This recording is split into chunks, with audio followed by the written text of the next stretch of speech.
Assalamualaikum warahmatullahi wabarakatuh. Dengar insya-Allah.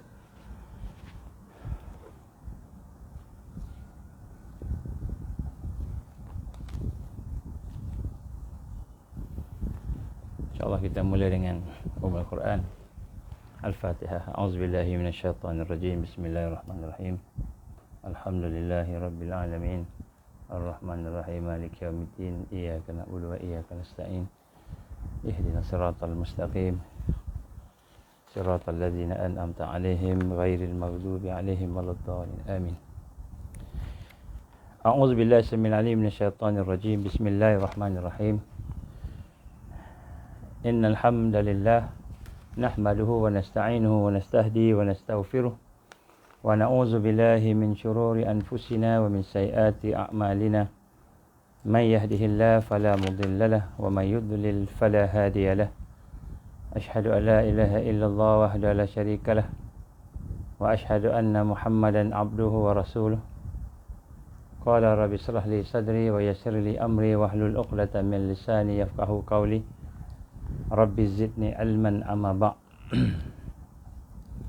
Assalamualaikum warahmatullahi wabarakatuh.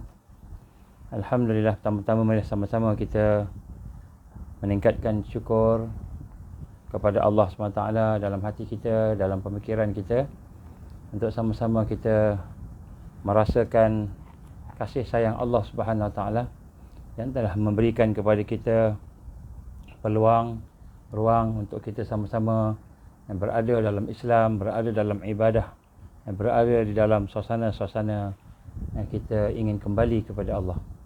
Marilah sama-sama kita tundukkan hati kita, kita rendahkan hati kita, pemikiran kita kepada kebenaran Allah Subhanahu Wa Taala, dan kita sama-sama merasakan bahawa sesungguhnya kita amat memerlukan Allah Subhanahu Wa Taala.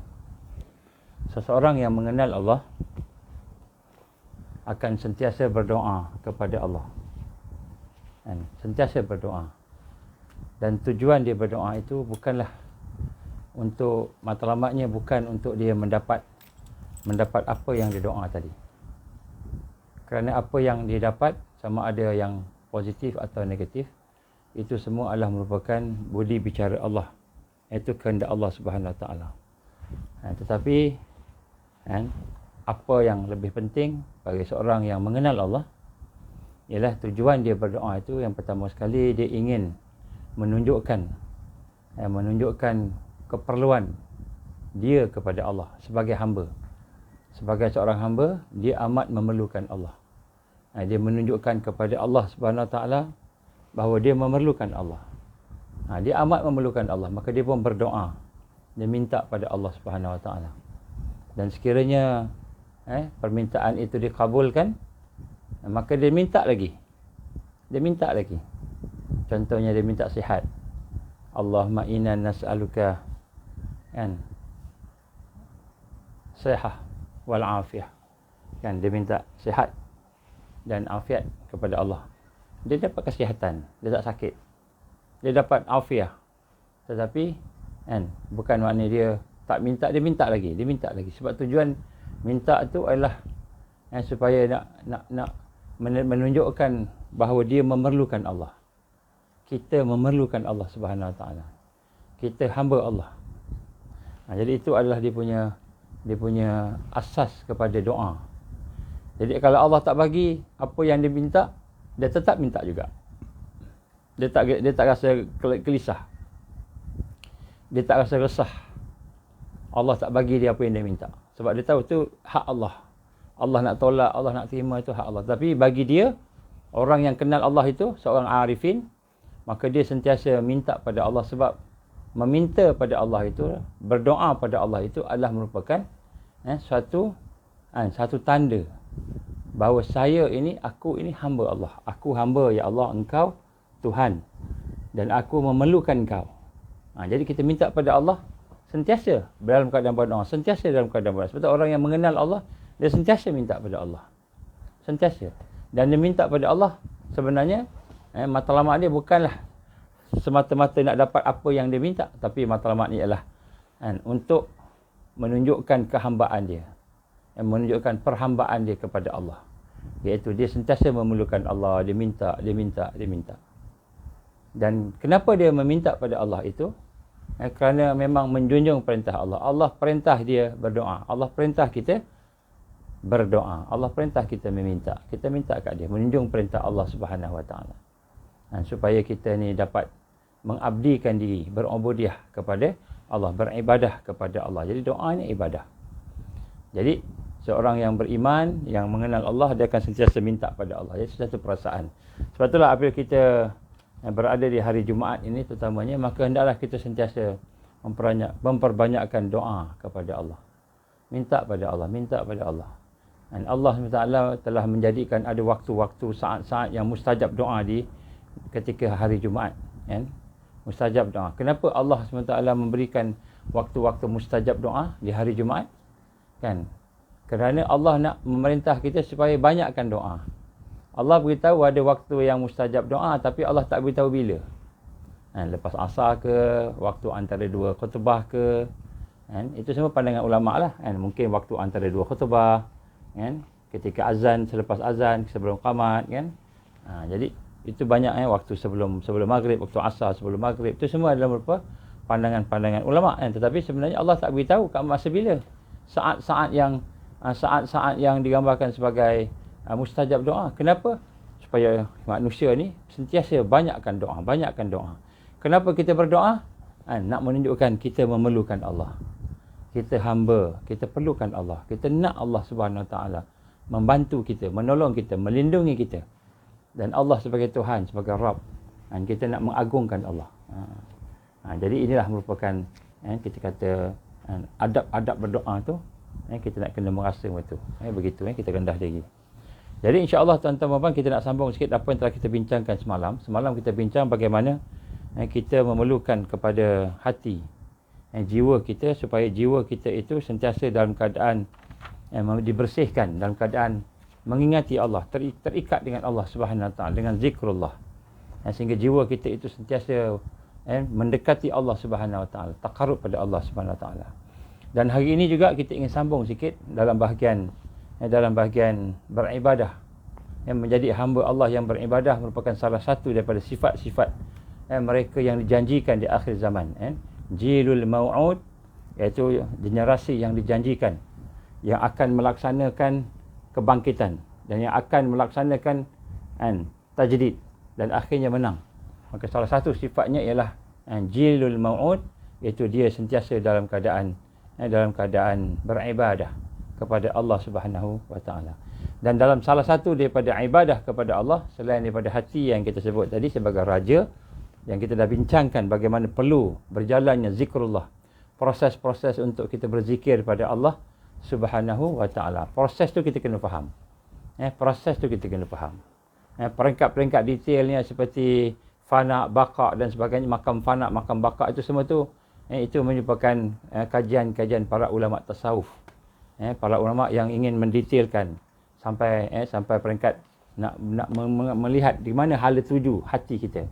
Yang itu mungkin bila ada kesempatan pada masa-masa akan datang mungkin kita akan bincang. Tapi itu bukanlah dia punya suatu yang dasar. Dasarnya ialah bagaimana kita nak bermula berjalan ni dalam tarbiyah ruhiyah. Tarbiyah untuk mendidik hati kita, membersihkan hati kita supaya hati kita ni benar-benar bersama dengan Allah. Sentiasa bersama Allah, sentiasa membesarkan Allah, sentiasa mengenal Allah, supaya hati kita ini sentiasa dalam keadaan sejahtera. Inilah yang perlu yang kita sama-sama kena rasai. Dan insya-Allah pada hari ini kita akan berbincang mengenai satu lagi tajuk yang penting di dalam untuk memastikan kita menjadi hamba Allah menjadi hamba Allah Subhanahu Wa Taala yang beribadah, iaitu akal kita ialah mestilah akal yang ada kekuatan untuk melahirkan amal. Akal yang boleh berfikir. Akal yang boleh berfikir dan akal yang boleh melahirkan amal. Akal yang boleh melahirkan dan amal. Dan sebab itulah digambarkan kepada kita bagaimana kita ni salah satu kewajipan ibadah ialah berfikir. Jadi berfikir ni adalah ibadah. Tapi apakah perkara-perkara yang perlu kita fikirkan? InsyaAllah kita akan sentuh. Jadi akal dalam konteks berfikir, tafakkur yang tarbawi. Kita nak bagi tajuk pada hari ini. Tafakkur yang tarbawi. Memikir, pemikiran ataupun hidup dengan berfikir yang boleh mendidik kita. Jadi hati telah kita bincang semalam, bahawa hati itu adalah merupakan suatu yang kita nak mendekati zat Allah Subhanahu Wa Taala dengan hati. Dengan hati kita nak mendekati zat Allah. Maknanya sifat dia, kita punya perbuatan dia, nama-nama dia, sampailah ke zat dia. Maknanya nak mengenal Allah tadi dengan hati kita. Dan akal ini pula adalah ibadah untuk kita mendekati Allah juga, tetapi dengan berfikir. Dan apakah yang kita fikirkan? Kita boleh berfikir tentang makhluk Allah Subhanahu Wa Taala, penciptaan. Apa yang Allah cipta. Apa yang Allah cipta. Contohnya kalau kita berfikir macam mana Allah ni, Allah ni macam mana, zat dia macam mana, tak boleh nak fikir. Mereka tak akan sampai. Tak akan sampai. Atau kita fikir Allah ni di mana? Allah ni di atas ke, di bawah ke, di tepi ke, depan ke, Allah bersama kita ke, Allah di mana-mana. Itu tak payah fikir. Allah di mana ni tak payah fikir. Sebab bila kita sebut Allah di mana je, kita dah samakan Allah dengan makhluk. Bismillahirrahmanirrahim. Minta izin sikit.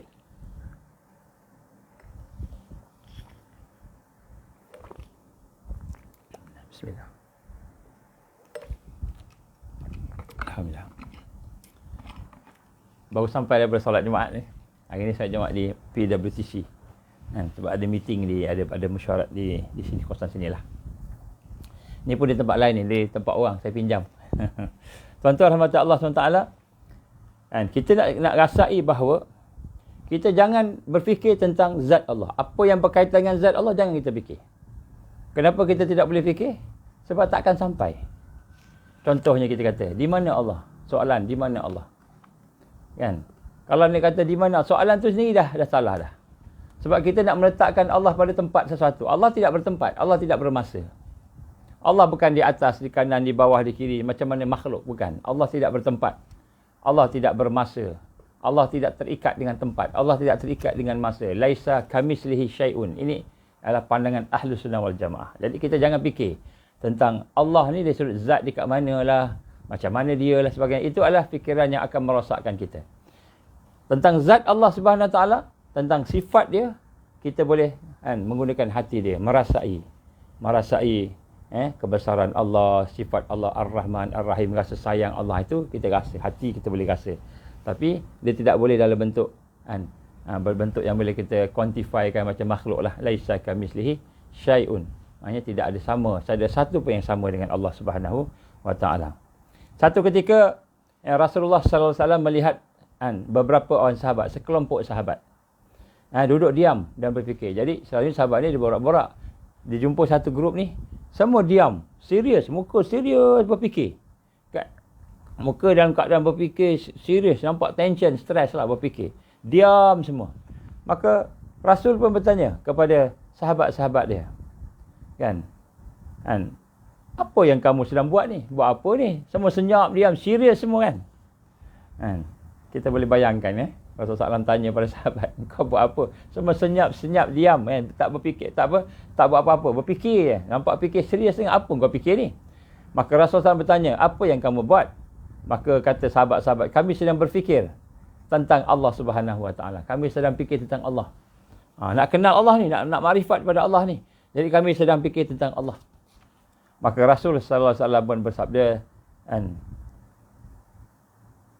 tafakkaru fi khalqillah wala tafakkaru bil khaliq. Tafakkaru bil khalqi wala tafakkaru bil khaliq. Maksudnya kamu berfikirlah tentang penciptaan Allah, makhluk. Tapi jangan fikir tentang Tuhan kamu, Khalik yang mencipta. Jangan berfikir tentang yang mencipta. Kata Rasulullah SAW lagi, fa innakum la taqdiruna qadara.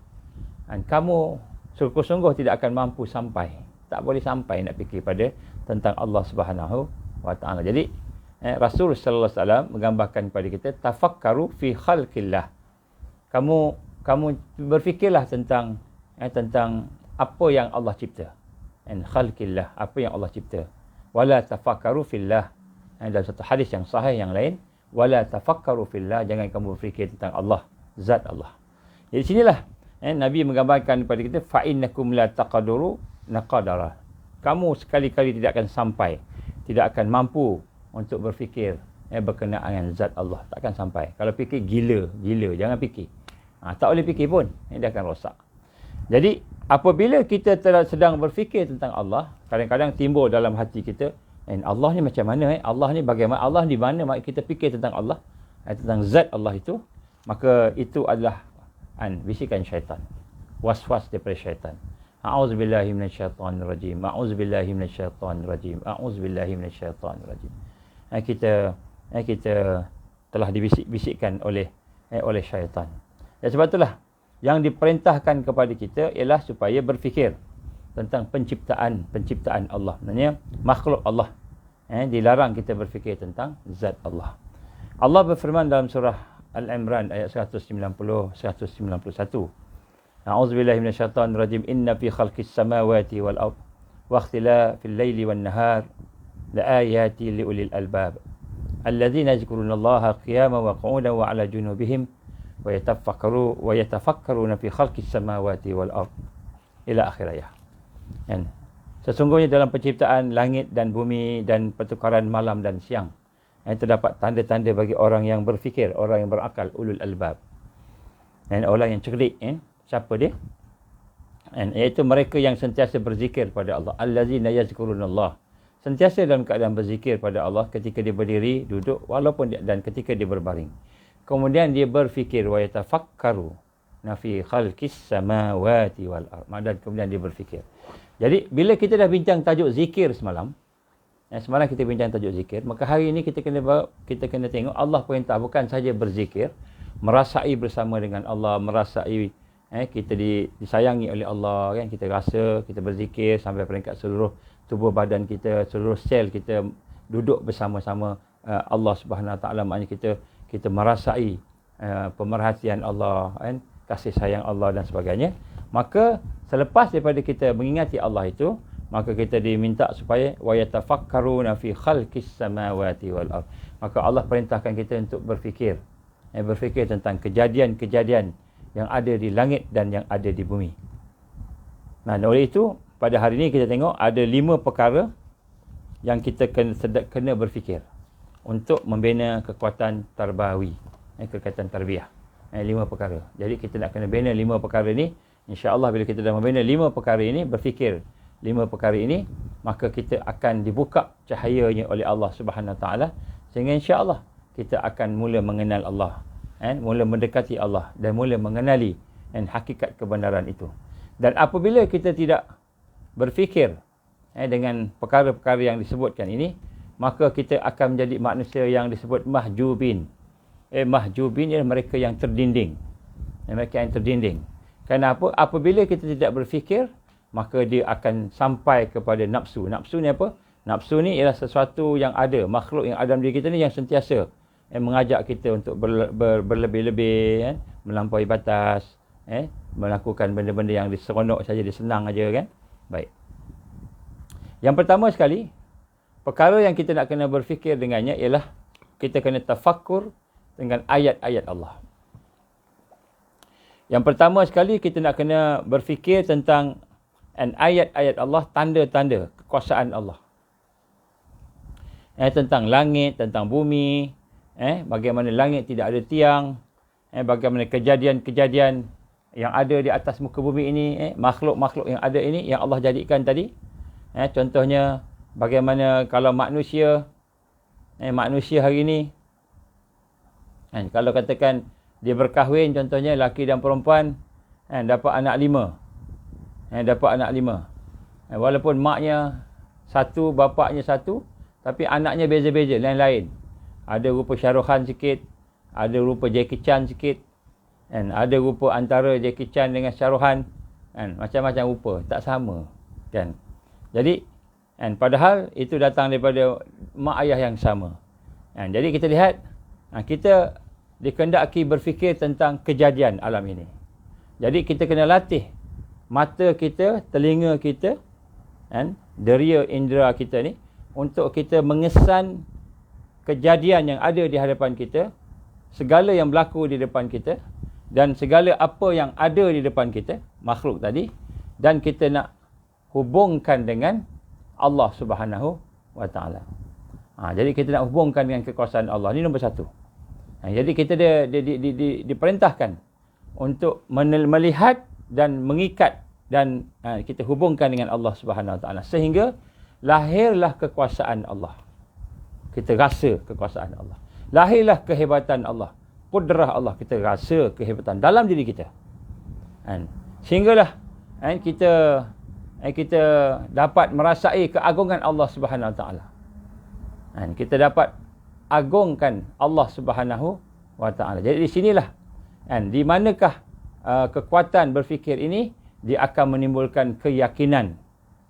Kita akan meningkat keyakinan. Bila kita berfikir, kemudian timbul keyakinan, perasaan semakin yakin dengan Allah tentang apa yang Allah Subhanahu wa Ta'ala cipta tadi, maka makna barulah kita berfikir. Kalau kita tengok bukit, tengok gunung, tengok orang, tapi kita tak boleh nak hubungkan dengan kekuasaan Allah, tak boleh nak hubungkan dengan kehebatan Allah, tak boleh nak hubungkan dengan kita kata sifat-sifat Allah contohnya, maka kita belum lagi boleh nak berfikir. Dia tak kira berfikir lagi. Walaupun kita mengkaji tapi tak boleh hubung dengan Allah. Einstein, dia mengkaji, dia hubung dengan Allah, tak ada hubungan Allah. Jadi bila tidak hubung dengan Allah, walaupun kajian itu sampai formulanya hebat-hebat, tetapi masih tidak boleh. Tidak boleh nak sampai ke Allah, maka dia sebenarnya hakikat dia belum berfikir lagi. Dia belum berfikir lagi. Jadi sebab itulah contoh nak sebut dekat sini, ada seorang pensyarah daripada salah sebuah universiti lah, tak payah sebut universiti mana. Pensyarah ni ateis, tak percaya Tuhan. Jadi satu hari dia duduk bersama-sama dengan beberapa orang pensyarah lain dan beberapa orang pelajar-pelajar dia. Duduk luar-luar lah, duduk macam santai-santai itulah. Kemudian apabila dah sampai peringkat duduk-duduk itu, maka mereka bual-bual, akhirnya timbullah satu topik, the existence of God, kewujudan Tuhan. Maka pensyarah tu kata, saya seorang ateis, saya tak percaya dengan Tuhan. Saya tak percaya dengan Tuhan, dia kata. Maka seorang pelajar tanya dengan dia, macam mana doktor tak percaya dengan Tuhan, sedangkan tanda-tanda wujudnya Tuhan ni banyak sangat depan mata kita kan. No, dia kata, everything, we can see everything yang ada ni. Mana tanda-tanda kewujudan Tuhan? Tak ada. Tuhan tak ada, dia kata. Ini semua hanyalah perkara yang dibuat-buat oleh orang-orang yang mahu mengawal masyarakat supaya mereka jadi baik, maka dia buatlah peraturan-peraturan ini dah jadi agama, dia kata macam itulah. Maka pelajar tu pun tanya, doktor, dia kata, profesor, dia kata, profesor duduk di atas kursi sekarang, do you believe, adakah kamu yakin bahawa kursi itu ada dengan sendiri atau kursi itu dibuat oleh siapa? Maka dia kata, kursi ni tentulah dibuat oleh kilang kursi, sekian kan, mesti ada yang buat. Boleh tak kita kata, saya kata kursi itu tak ada orang yang buat, dia ada situ dengan sendiri je, tiba-tiba je ada macam itu, boleh tak kan? Ataupun kita kata kereta yang kita naik tadi tu, dia tunjuk kereta kat luar kan, tunjuk kereta tu ada dengan sini, tak ada kilang, tak ada engineer, tak ada apa, semua tak ada. Boleh tak kita kata? Dia kata, ridiculous lah, gila lah, dia kata. Orang yang kata kereta tak ada kan, dan dia tak ada. Lepas tu dia kata, kalau begitu macam mana kita boleh kata Tuhan tak ada, sedangkan depan kita banyak kan kejadian-kejadian, penciptaan-penciptaan yang hebat-hebat, yang kita nak cuba design, nak cuba buat pun susah. Nak mencipta nyamuk, macam mana boleh nak robot nak buat robot nyamuk pun susah. Apalagi nak buat robot yang lebih canggih lagi, kan? Tentulah ada yang menciptanya, kan? Tak logik lah kita kata semua ni kita sendiri ni pun bukan kita yang ciptakan diri kita sendiri, kan? Kalau kita cipta diri kita, mesti kita nak jadi yang perfect. Sekarang ni tak perfect, ada yang dapat C, dapat D, dapat A, ada yang gagal dalam peperiksaan. Tentu kalau kita cipta diri kita sendiri, kita nak yang perfect tapi tak dapat, kan? Jadi apabila dia bincang begitu, maka terdiam, pencerah tu terdiam sekejap. Profesor. Jadi dia tidak dapat menghubungkan dengan Allah Subhanahu, walaupun dia seorang profesor. Kenapa? Kerana dia tidak melihat kaca mata kejadian dan dihubungkan dengan Tuhan yang menjadikan. Dari sinilah kita lihat bagaimana tafakur yang pertama ini ialah kita nak memikirkan tentang ayat-ayat Allah, tanda-tanda kehebatan Allah, penciptaan Allah tadi, tanda-tanda kita kata kewujudan Allah Subhanahu Wa Taala. Dan di manakah kunci yang kita kata kita telah berfikir tentang tanda-tanda tadi? Apabila hati kita bertambah yakin dengan Allah. Hati kita ni rasa bertambah yakin Allah ni betul lah berkuasa, Allah ni betul lah hebat, Allah ni betul lah Ar-Rahman Ar-Rahim. Kita rasa yakin. Jadi apabila telah tertingkat keyakinan kita semakin mengenal Allah dan semakin kita yakin tadi, maka pada ketika itulah baru kita berfikir. Baru kita berfikir. Kalau tak, kita belum berfikir lagi. Ni kita nak tengok standard dia, yang pertama. Contohnya kita kata sini sakit. Siapa yang nak sakit? Tak ada orang nak sakit. Tapi bila datang sakit dia. Kan? Mati, hidup. Begitu juga, kan? Siapa yang kontrol hidup kita? Siapa yang kontrol mati kita? Siapa yang berkuasa? Jadi bila kita fikir balik, kan, tengok balik, maka tiba-tiba kita rasa, oh betul lah, tak ada lain melainkan Allah. Allah yang ada kudrah, iradah, ilmu, hayah. Kita fikir, maka tersentuh hati kita. Hati kita tersentuh, iman kita tertingkat, yakin kita tertingkat, maka barulah digambarkan bahawa kita telah bertafakur, kita telah berfikir yang tarbawi, fikir yang menyebabkan hati kita, keyakinan kita meningkat. Ini yang pertama. Yang kedua, ialah tafakur kepada nikmat Allah Subhanahu Wa Taala. Jadi tafakur kepada nikmat Allah Subhanahu Wa Taala ini adalah merupakan satu perkara yang penting. Maknanya apa sahaja yang kebaikan yang ada pada kita berfikir. Mata kita boleh melihat, telinga kita boleh mendengar, badan kita sihat, jantung kita berdenyut, Allah bagi makan, Allah bagi minum, Allah bagi Islam, Allah bagi semua nikmat, anak-anak, keluarga, rumah, kan, kita kata kereta kita, kenderaan kita, semua yang Allah bagi kepada kita, nikmat. Kan, keamanan, kesihatan, afiat, hidayah, beriman.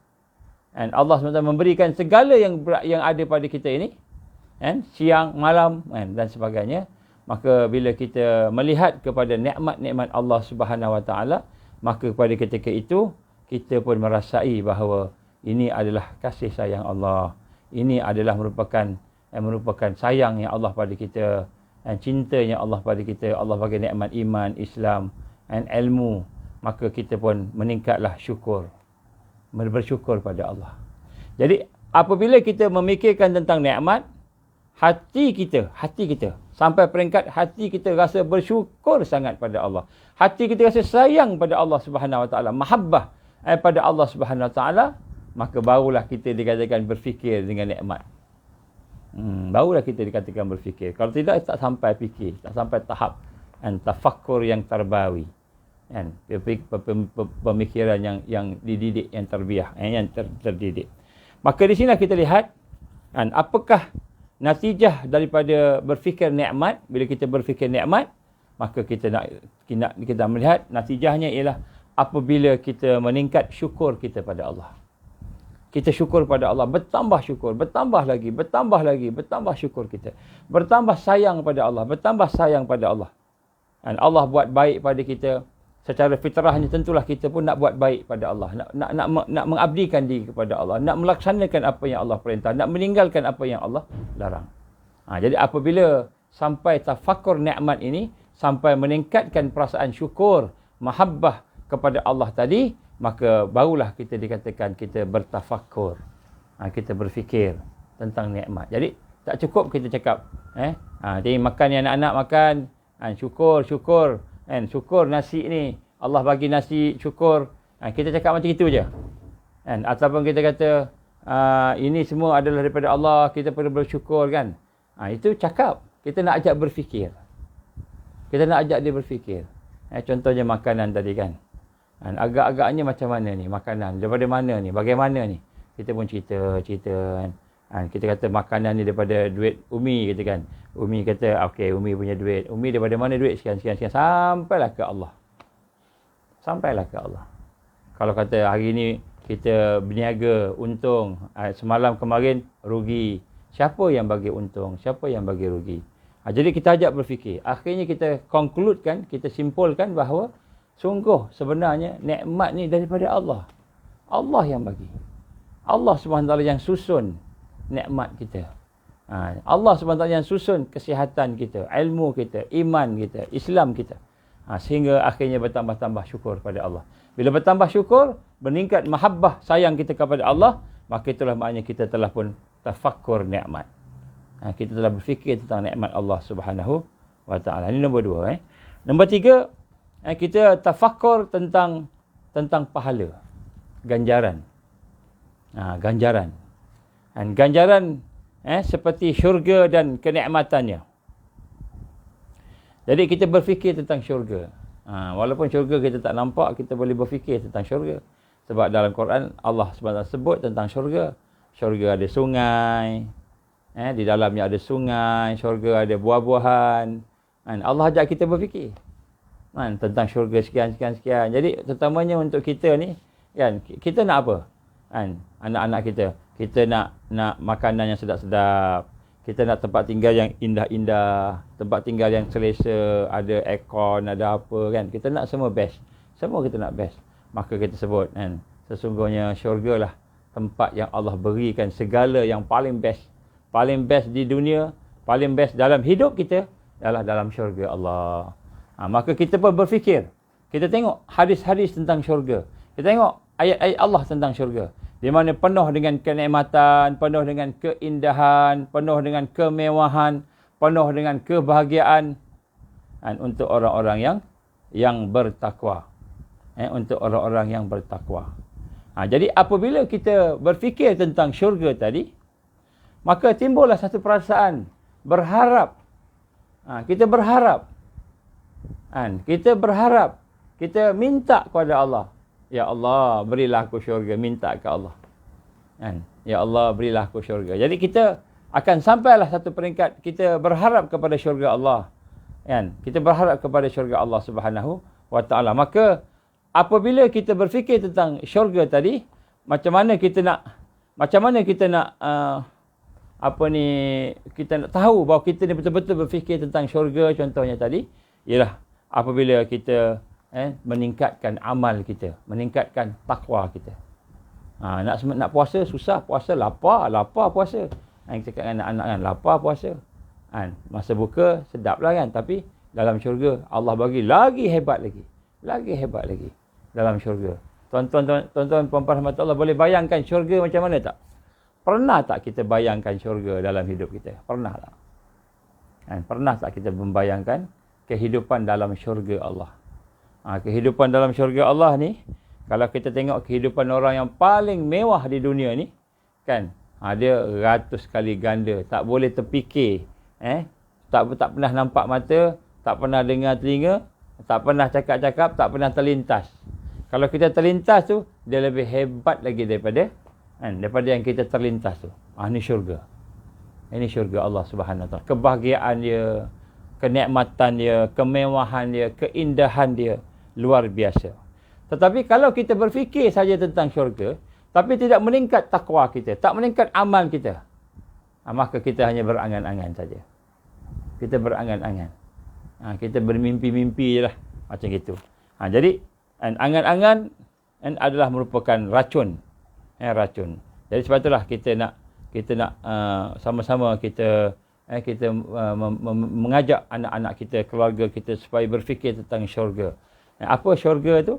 Adalah tempat yang penuh dengan keindahan, kenikmatan, kemewahan, keamanan, kebahagiaan. Jadi kalau kita berfikir, kita tengoklah hadis-hadis, kisah-kisah dalam syurga ada, Rasulullah ada sebut. Baik. Seumpamanya kita lihat pada kita punya, apa kita gambarkan, kita kata seorang petani, dia nak dapatkan dia punya makanan dia, gandum dia, nasi dia. Tengok nasi. Nasi ini daripada Allah. Kemudian nasi, macam mana proses nasi ini? Nasi ini, sebelum nasi ini dia ada dibungkus dalam kertas, dalam guni sebagainya, beras. Sebelum beras mungkin dia berada di kilang. Sebelum kilang dia berada di ladang ataupun di sawah. Sebelum sawah dia ada. Jadi kita ajak bincang. Jadi kita lihat untuk dapatkan nasi itu bukan senang, dengan petani yang susah payah berjaga, jaga bagi racun, bagi baja, bagi apa sebagainya. Dan kemudian akhirnya kena bajak, kena buat macam-macam. Akhirnya barulah dapat nasi tadi. Dapat nasi yang kita makan. Jadi bila kita tengok macam itu, begitulah. Kita kat dunia ni kena sembahyang, kena puasa, kena buat apa yang Allah perintah. Susah. Tapi bila kita habis saja hidup di dunia ni, mati je hidup dia, masuk alam barzah. Masuk alam barzah tu, kalau orang tu beriman, orang tu Islam, bertakwa, dia dah dapat balasan. Balasan yang baik. Raudatul jannah. Taman syurga Allah. Jadi dalam alam barzah tu pun dah dapat taman syurga dah. Dah dapat syurga dah. Walaupun belum masuk syurga yang sebenar. Jadi orang yang beriman kan, orang yang bertakwa. Jadi kita lihat, apabila kita berfikir tentang pahala, ganjaran, kita kata sesuatu yang Allah akan beri hadiah kepada kita, anugerah kepada kita dengan rahmat dia tadi, maka pada ketika itulah ia menjadi kekuatan kepada kita untuk taat pada Allah, motivasi kepada kita untuk bergerak dengan lebih lancar lagi. Satu harapan, satu kekuatan tadi, maka tafakur itu akan mengeluarkan hasil, akan menghasilkan apa? Menghasilkan amal soleh. Amal soleh yang meningkat. Jadi selagi kita tidak berfikir, tidak sampai kepada amal, kita berfikir tentang syurga, berfikir tentang akhirat, berfikir tentang apa tadi, tapi tidak meningkatkan amal. Amal tak tertingkat. Maka fikiran tu tidak dikira sebagai ibadah. Tak jadi ibadah lagi. Tak jadi ibadah. Dia hanya angan-angan kosong. Saya nak masuk Jannatul Firdaus. Saya berbayangkan, syurga macam gini, ada rumah sendiri, ada tanah sendiri, ada semua. Kita nak ada kenderaan sendiri, ada kuda, ada apa, ada sungai sendiri, ada tanah, ada kebun. Kita bayangkan syurga. Tapi sama juga sembahyang kita macam tu juga. Tak meningkat khusyuknya. Amalan kita nak sunat pun kita malas. Malas nak sembahyang sunat. Malas nak beribadah, nak taat kepada Allah. Maka itu bukan berfikir, itu namanya berangan-angan. Berangan-angan. Kita berangan aja. Jadi berfikir ni apa? Berfikir ni bila kita fikir sungguh-sungguh, berfikir kerut-kerut dahi kita, berfikir tadi sehingga melahirkan amal, meningkatkan ibadah kita. Jadi motivasi. Sebab tu ada hadis-hadis yang menjadikan motivasi pada kita. Contohnya membaca surah Al-Ikhlas 11 kali, Allah bagi satu rumah, satu istana dalam ni. Adalah hadis-hadisnya. Tengok hadis, wah, Allah bagi gini, kita pun baca. Kita baca tu kerana Allah. Tapi kita minta pada Allah, ya Allah, aku nak rumah. Contohnya, nak minta ke Allah. Kita doa ke Allah. Mintalah, tak apa. Ya Allah, aku nak syurga. Minta, tak apa, minta syurga. Tak ada masalah. Tapi kita beramal kerana Allah. Baik, jadi sebab itulah di sini kita lihat bagaimana berfikir yang ketiga ini, yang penting ialah kita berfikir tentang, kita kena fikir juga tentang syurga. Ajak anak-anak kita fikir, ajak suami isteri kita fikir, supaya apabila kita berfikir tentang syurga, kita memperkenalkan syurga pada mereka, maka mudah-mudahan dia akan membentuk satu harapan, satu motivasi untuk dia menggalakkan dia beramal, meningkatkan lagi amal. Sebab Allah redha orang yang Allah redha orang yang beramal dan meningkatkan amalnya. Dan tanda Allah redha, Allah akan bagi syurga yang lebih tinggi lagi. Jadi apabila kita memperlihatkan tiga perkara tadi itu, maka dia akan meningkatkan amalan kita, amalan soleh kita. Sebab dia akan menimbulkan keyakinan, dia akan menimbulkan rasa syukur, sayang ke Allah, ikhlas ke Allah. Kemudian dia menimbulkan rasa galakkan pula, kalau aku buat ini, Allah akan bagi ni, Allah akan bagi. Allah akan bagi. Maksudnya Allah SWT yang Maha Pengasih akan bagi kita gini. Wah, kita syukurlah. Sebab Allah suka kat kita, Allah bagi. Allah bagi rahmat tadi. Jadi dia akan meningkatkan amalan. Jadi berfikir yang meningkatkan amal ini dari kita dikira sebagai tafakur yang tarbawi. Tafakur, berfikir yang boleh mendidik kita. Kemudian yang keempat ialah kita berfikir tentang siksa Allah. Kita kena fikir juga tentang siksa Allah. Azab Allah Subhanahu Wa Taala. Kan? Neraka Allah Subhanahu Wa Taala. Kita kena berfikir juga tentang neraka Allah, azab Allah Subhanahu Wa Taala. Kan? Apa nak azab Allah Subhanahu Wa Taala ini? Kan? Azab Allah Subhanahu Wa Taala ini ialah benda yang kita tidak boleh nak bayangkan. Kan? Azab dia. Udara dia pun dah menyeksakan, panas udara dia. Kan? Kita panggil superheat. Kan? Superheat punya apa ni dia panggil apa? Apa ni, udara yang panas, panas sangat, kena pun dah melecur dah. Ini belum lagi dia punya minuman dia dalam neraka Allah, belum lagi makanan dalam neraka Allah, buah zakum, makanan buah zakum ni ada duri, tapi kita makan bukan kopek duri dia macam durian, dengan duri-duri kita makan. Baunya busuk, sebusuk-busuk, lebih busuk daripada bangkai binatang, daripada mayat manusia, lebih busuk daripada segala yang paling busuk. Saya pernah pergi ke tsunami di Aceh. Kita bertembung dengan mayat-mayat ni. Busuknya luar biasa. Tak hilang busuknya. Berminggu-minggu, mungkin bulan, tak hilang bau busuk mayat. Tuan-tuan rahmati Allah Subhanahu Wa Taala, yang dah mayat yang dah jadi air, jadi cair tu kan, busuknya luar biasa. Dalam syurga Allah, dalam neraka Allah lebih teruk lagi. Busuknya. Bayangkan kita hidup di tempat yang busuk. Tempat yang busuk. Sehingga rosak hidung kita. Kita sedut, kita bau busuk tu. Rosak hidung. Hidung jadi rosak. Bila hidung rosak, Allah baiki balik hidung tu. Jadi elok balik. Busuk lagi. Rosak hidung balik. Hidung rosak hidung kita. Bau busuk yang merosakkan hidung. Bukan bau busuk tu setakat busuk je, tak, sampai hidung kita rosak. Sakitlah maknanya, sakitlah. Maknanya busuk sampai menyengat, sakit. Tu tak termasuk udara panas yang kena melecur. Bila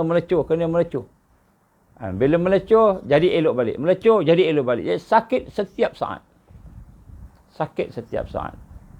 Jadi siksaan fizikal, minuman yang kita kata air yang kotor, air yang kotor, minumannya busuk, makanannya busuk, dahlah busuk, tajam. Buah zakum tu dia apa namanya, duri dia tu tembus, bila pegang tu tembus, panas, tembus tangan, tembus. Masuk sini, masuk dalam mulut, tembus. Keluar dia punya apa ni, duri tu, tembus masuk ke halkum, pecah halkum pecah. Sampai ke lidah pecah, mulut pecah, terbakar mulut. Allah betulkan balik, terbakar lagi, betulkan balik. Sampai ke serun, telan sampai ke halkum. Halkum terbakar, pecah halkum. Hidup balik, pecah halkum, hidup balik. Kan? Sampai ke apa ni, perut, usus, pecah usus. Buah zakum masuk dalam usus, pecah usus. Elok balik, pecah usus, elok balik. Maksudnya setiap saat dalam keadaan yang sakit. Sampailah kita buang air. Besar, habis, pecah. Pecah, sakit, Allah hidupkan balik. Mati, hidup balik. Tidak ada kehidupan, tidak ada kematian. Ini siksaan di dalam azab Allah. Cuba baca dalam hadis-hadis Nabi. Dan dalam kitab-kitab berkenaan suasana di dalam neraka Allah Subhanahu Wa Taala. Itu tak termasuk lagi siksaan akal kita. Akal dalam keadaan stres. Otak kita stres. Bayangkan kita stres sampai gila. Menjerit tak sudah, menjerit tak habis. Sampai gila.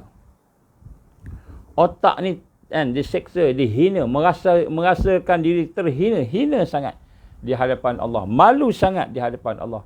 Gelisah sangat, trauma dalam keadaan yang otak pun dah jadi macam dah menggelegak gila. Hati pun rasa tak sedap, hati pun rasa kan bimbang, takut, malu, rasa jijik dengan diri sendiri. Hati kita rasa benci pada diri kita sendiri. Hati kita menyesal sangat.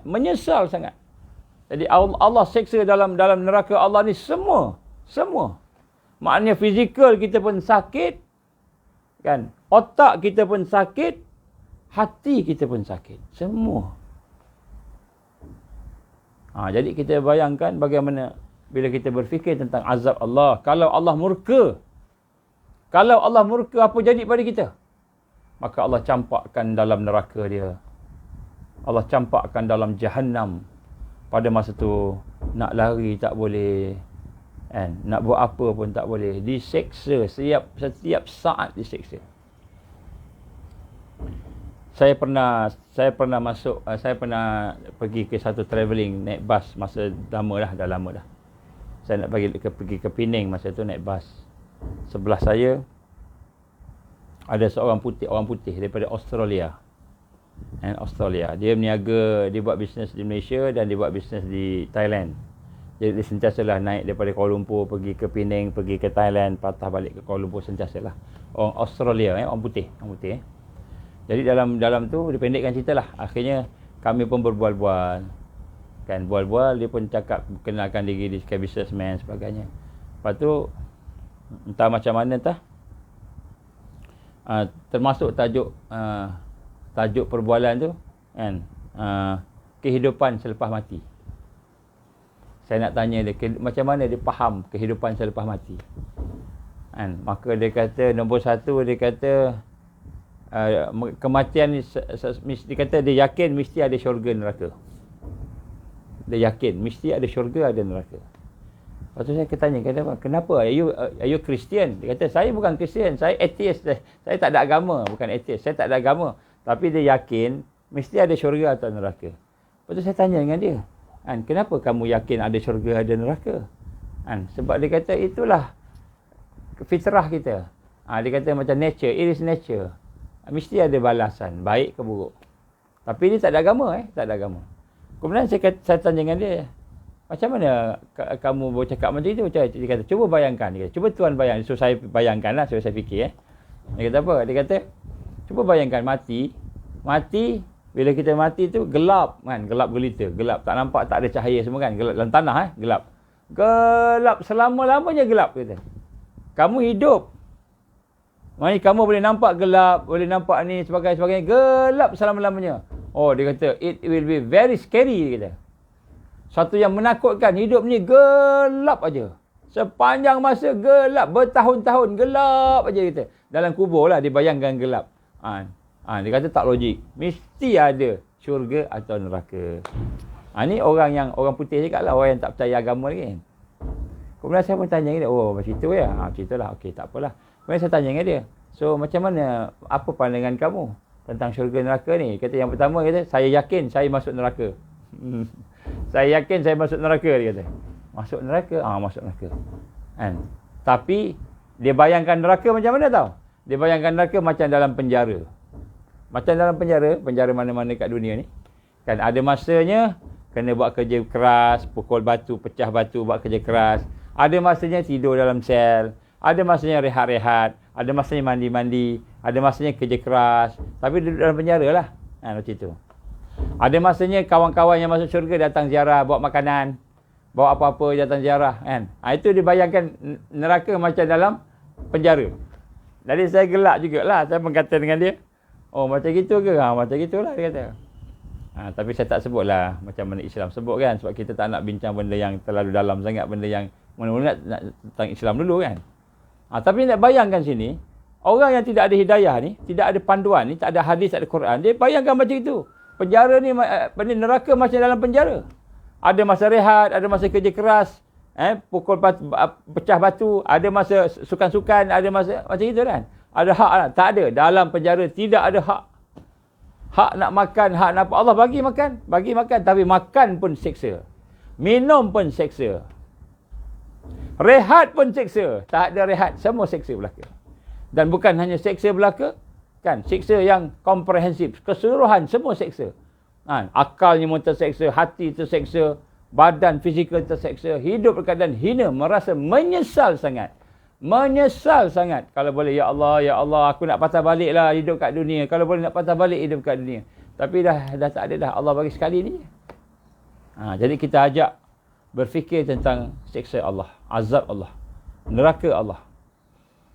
Sehingga apabila kita telah mula berbincang tentang neraka Allah sebagainya, timbul satu kesedaran, kan, tak mau dah maksiat, tak mau dah dosa. Takut nak buat dosa. Lari daripada dosa. Takut nak buat maksiat. Lari daripada maksiat. Jadi apabila kita mula berfikir tentang murka Allah, azab Allah, neraka Allah, maka timbul satu perasaan dalam hati, oi, menyesalnya aku buat benda-benda macam ini. Menyesalnya aku buat dosa. Menyesalnya aku buat sesuatu yang Allah murka. Maka kita pun bertaubat. Bertaubat itu adalah natijah daripada bila kita berfikir tentang neraka, murka Allah. Maka kita pun mula bertaubat. Kita pun mula menjauhi maksiat. Banyak cerita-cerita tentang alam barzah. Alam barzah pun dah cukup dah menakutkan kita. Alam barzah pun cukup. Contohnya, siapa-siapa tidak semayang, dalam satu hadis Nabi, akan ada ular masuk belit dia, patuk dia. Ular tu ada 9 kepala. Ada 9 kepala, patuk makan dia. Patuk. Kalau seseorang itu tidak sembahyang, ni dalam alam barzah pun dah ada siksaan dia. Jadi tuan-tuan dan kita berfikir tafakkur tentang azab Allah, siksa Allah, dalam rangka untuk kita menyesali dosa kita. Ya Allah, aku ni banyak buat silap. Ya Allah, aku ni dalam murka Engkau. Ya Allah, aku ni hina. Aku ni banyak keaiban, kelemahan. Kita pun mula perbaiki diri kita. Kita baiki diri kita. Kemudian yang terakhir sekali di sini ialah yang kelima. Kita berfikir tentang kebaikan Allah. Kebaikan Allah Subhanahu Wa Taala kepada kita. Kebaikan Allah. Allah ni baik sangat pada kita. Baik sangat pada kita. Apa contoh Allah baik sangat pada kita? Allah menutupi keaiban kita. Kita ada keaiban tak? Banyak keaiban kita. Kita ada kelemahan tak? Banyak kelemahan kita. Dalam hati kita ada dengki, dalam hati kita ada iri hati, dalam hati kita ada buruk sangka, dalam hati kita ada macam-macam. Tapi Allah tutup. Allah tutup. Kita buat dosa, buat maksiat di tempat yang orang tak ada, Allah tutup. Allah tutup. Jadi kita lihat di sini, Allah buat baik sangat pada kita. Salah satunya dia tutup keaiban kita, kelemahan kita, keburukan kita, orang tak tahu. Maka tetapi kita renggang, kita jauh daripada Allah. Kita renggang, kita jauh, kita tak rasa Allah tutup aib kita. Sekiranya Allah buka aib kita, bayangkan kalau Allah buka keaiban kita, kelemahan kita, keaiban kita, kehinaan kita, dibuka di halayak ramai ataupun dibuka pada semua, maka tidak ada orang nak berkawan dengan kita. Tak ada kawan-kawan kita. Semua orang benci kat kita. Semua orang benci kepada kita. Sebab itulah kita lihat sini bagaimana Allah ni sebenarnya baik sangat dengan kita. Allah ni baik sangat dengan kita. Kita buat jahat, kita buat dosa, mata kita melihat dosa, telinga kita mendengar dosa, tangan kita berbuat dosa. Banyak dosa kita. Dosa fizikal, dosa hati. Tapi Allah tutup keaiban kita. Allah tutup keaiban kita. Allah buat baik pada kita. Kita buat jahat pada Allah. Maksudnya kita buat jahat pada Allah ni, kita buat dosa, kita buat mungkar, kita buat maksiat, kita lawan Allah, derhaka pada Allah. Tapi Allah tutup. Allah ampunkan dosa kita. Allah tahan, jangan bagi orang tahu. Allah senyapkan dosa kita. Maka sekiranya kita berfikir tentang itu, Allah ampunkan dosa kita, bila kita buat maksiat dan sebagainya, maka timbullah satu perasaan malu pada Allah. Kita timbul perasaan malu pada Allah, malu pada Allah. Allah bawa baik, Allah bagi baik, Allah bagi rezeki. Kita guna kebaikan rezeki yang Allah bagi untuk buat dosa, maksiat kepada Allah Subhanahu Wa Taala. Maka malu kita di hadapan Allah Subhanahu Wa Taala. Allah buat baik pada kita. Kita tidur malam-malam, Allah jaga kita tidur. Allah jaga kita tidur. Semut lalu je, tak masuk dalam lubang hidung kita, dalam telinga kita. Kan, lipan ke, dan apa-apa yang datang, makhluk-makhluk yang jahat datang nak buat jahat kita, Allah lindung kita. Dan kita tidur tu pun Allah jaga kita. Kita tidur pun Allah jaga kita. Kita nak pergi kerja, nak pergi balik kampung, naik kereta, tak aksiden. Orang lain aksiden, mati. Cedera parah, patah kaki, patah tangan. Cacat seumur hidup. Orang lain naik kereta, aksiden, mati. Macam-macam kena. Kita, Allah lindung. Allah lindung kita, tak aksiden. Walaupun dalam kereta lalai kita, mendengar sesuatu yang melalaikan, berbincang sesuatu yang melalaikan, tapi Allah lindung kita, tak aksiden. Tak ada aksiden, tayar tak pecah. Kan? Enjin tak meletup. Kan? Kita kata orang tak langgar kita tak langgar orang. Jadi Allah SWT lindung kita, pelihara kita. Kan? Tapi kita jauh daripada Allah. Kita renggang daripada Allah. Kita lalai daripada Allah Subhanahu Wa Taala. Malahan kadang-kadang kita buat dosa besar. Kita buat maksiat, mungkar depan Allah. Kita buat dosa besar, mensyirikkan Allah. Dan menghina Allah. Kita menghina Allah dengan mensyirikkan Allah Subhanahu Wa Taala. Menzalimi diri kita sendiri. Maka pada masa itu Allah tetap tutup dosa kita. Allah pelihara kita. Allah bagi kita makan. Allah bagi kita minum. Allah bagi kita rezeki. Allah lindung kita, protect kita. Sama ada ketika tengah tidur pun Allah protect. Tengah naik kereta, Allah protect. Sepatutnya dah accident dah, tapi tak accident. Allah protect kita. Allah lindung kita. Maka bila kita fikir tentang Allah ni baik sangat pada kita. Baik sangat Allah pada kita. Allah buat baik pada kita. Bukan saja Allah buat baik pada kita, Allah sayang pada kita. Tapi kitalah yang jauh. Kitalah yang renggang. Kitalah yang buat tak tahu. Kitalah yang lalai. Maka masa itu timbullah satu perasaan malu pada Allah. Malu pada Allah Subhanahu Wa Taala.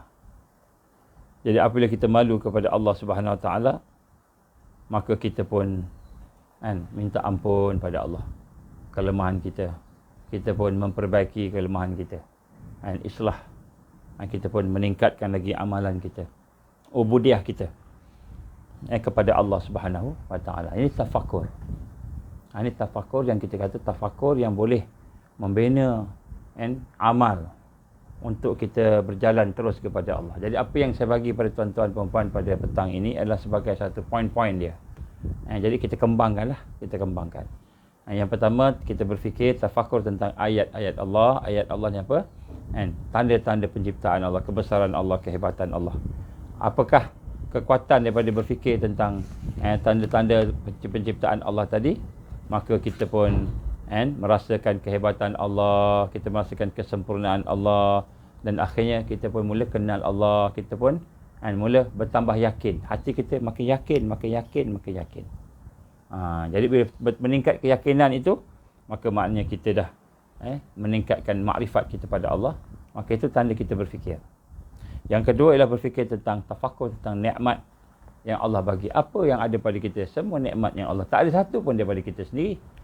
Semua nikmat Allah Subhanahu Taala yang bagi. Jadi tafakur nikmat ini, keamanan kita, kesihatan kita, afiah kita, hidayah kita, beriman kita dan sebagainya. Maka apa tanda kita berfikir tentang nikmat?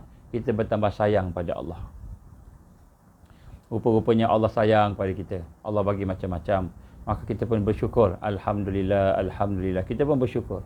Kita pun gunakan nikmat yang Allah bagi itu untuk amal soleh. Meningkatkan lagi kebaikan.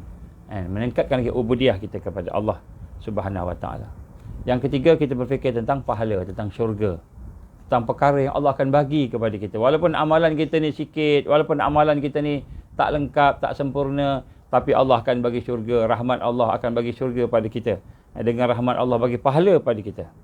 Maka bila kita melihat tentang syurga tadi, maka kita tahu syurga tak akan dapat melainkan dengan meningkatkan amalan, dengan takwa. Maka tanda kita berfikir tentang syurga tadi, kita termotivasi untuk kita meningkatkan amalan-amalan kita. Meningkatkan amalan kita.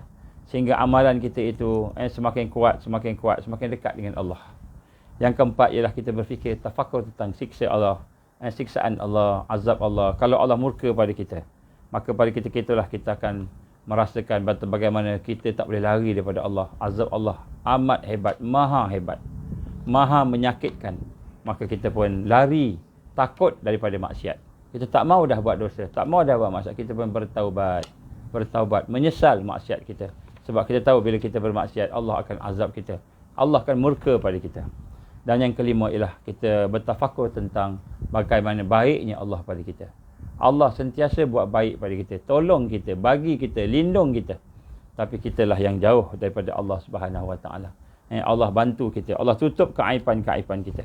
Maka bila kita berfikir tentang bagaimana baiknya Allah pada kita, maka kita pula renggang jauh daripada Allah, maka timbullah satu perasaan malu. Dan bila kita rasa malu pada Allah, barulah kita menyedari, kita berfikir dan menyedari akan kebaikan yang Allah Subhanahu Wa Taala beri kepada kita.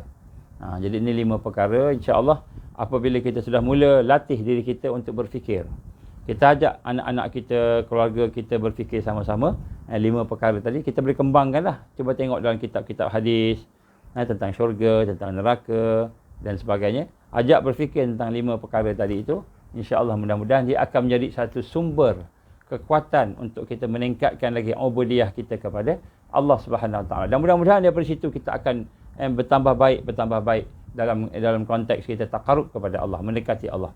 Dalam konteks kita ubudiyah kepada Allah Subhanahu Wa Taala, insya-Allah. Itulah insya-Allah sikit sebanyak perkara yang perlu ada dalam pemikiran kita untuk kita islah diri kita, perbaiki diri kita. Mudah-mudahan kita akan dapat menjadi seorang yang betul-betul boleh berubudiyah dengan hati yang terikat dengan zikir, dengan akal yang terikat dengan berfikir. Maka zikir dan fikir tadi akan membawa kita kepada kekuatan. Akhirnya alhamdulillah Allah masukkan kita dalam golongan orang-orang yang disayang, orang-orang yang boleh mentajdidkan, dan akhirnya insya-Allah tuan-tuan kita ada kekuatan untuk menghadapi segala fitnah-fitnah yang ada. Fitnah yang ada di atas muka bumi ini, terutamanya fitnah akhir zaman yang sedang dalam perjalanan untuk datang ke tempat kita ni dengan lebih teruk lagi, dengan lebih hebat lagi, insya-Allah. Kita doakan mudahan kita termasuk dalam golongan al-abidun, orang-orang yang beribadah kepada Allah Subhanahu Wa Taala, insya-Allah. Ada kesempatan kita akan sambung lagi dengan ciri-ciri yang lain, insya-Allah. Mudah-mudahan bila kita faham ciri-ciri yang saya sebut cakup sikit ni, mudah-mudahan kita boleh proses diri kita untuk kita menghayatinya, menghadamkan dia dalam kehidupan kita. InsyaAllah mudah-mudahan kita akan termasuk dalam golongan orang yang boleh menerima kejayaan, menerima kebahagiaan, insyaAllah, daripada Allah, rahmat Allah tu di dunia dan akhirat, insyaAllah. Allahumma salli ala sayyidina Muhammad wa ala alihi wa sahbihi baraka wa sallam. A'udzubillahi samil alim minasyaitonir rajim. Bismillahirrahmanirrahim. Alhamdulillahirabbil alamin. Wassalatu wassalamu ala asyrafil anbiya'i wal mursalin wa ala alihi wa sahbihi ajma'in. Allahumma innaka ta'lam anna hadhil qulub qad ijtama'at ala mahabbatik wal taqat ala ta'atik wa tawahadat ala da'watik wa ta'ahadat ala nusrati syari'atik. Wasik Allahumma rabitataha wa alimuddaha wahdiha subulaha wa amla'aha binurika allazi la yakhbu wa syrah suduraha bi faidil iman bik wa jamil tawakkuli alaik wa ahyiha bi ma'rifatik wa amitha ala syahati fi sabilik. Ya Allah, innaka ni'mal maula wa ni'man nasir. Allahumma inna na'udzubika min an nusyrika bika syai'an na'lamu wa nastaghfiruka lima la na'lam. Allahumma inna na'udzubika min azabi jahannam. Allahumma inna na'udzubika min azabil qabr. Allahumma inna na'udzubika min fitnatil mahya wal mamat. Allahumma inna na'udzubika min fitnatil masiihid dajjal. Allahumma inna na'udzubika minal ma'sam wal maghram. Rabbana atmim lana nurana waghfir lana innaka 'ala kulli syai'in qadir. Rabbana atina fid dunya hasanah wa fil akhirati hasanah wa qina azaban nar. Wa sallallahu alaihi wasallam Muhammad wa ala alihi wa sahbihi baraka wa sallam. Subhana rabbika rabbil izzati amma yasifun. Wassalamu alal mursalin walhamdulillahi rabbil alamin. Subhanakallahumma wa bihamdika asyhadu an la ilaha illa anta astaghfiruka wa atubu ilaik. Bismillahirrahmanirrahim. Wal 'asr innal insana lafi khusr illa alladzina amanu wa 'amilus solihat wa tawasaw bil haqqi wa tawasaw bis sabr. Tuan-tuan, panjang-panjangkanlah perbincangan kita ni, insya-Allah. Mudah-mudahan Allah berkati, insya-Allah. Kalau ada rezeki malam ni mungkin ada. Mungkin saya tak janji. Kalau sempat kita buat, insya-Allah. Sebab ada meeting petang ni, mungkin tak sempat. Tapi kalau sempat saya buat, insya-Allah. Wabillahi taufiq wal hidayah. Assalamualaikum warahmatullahi wabarakatuh.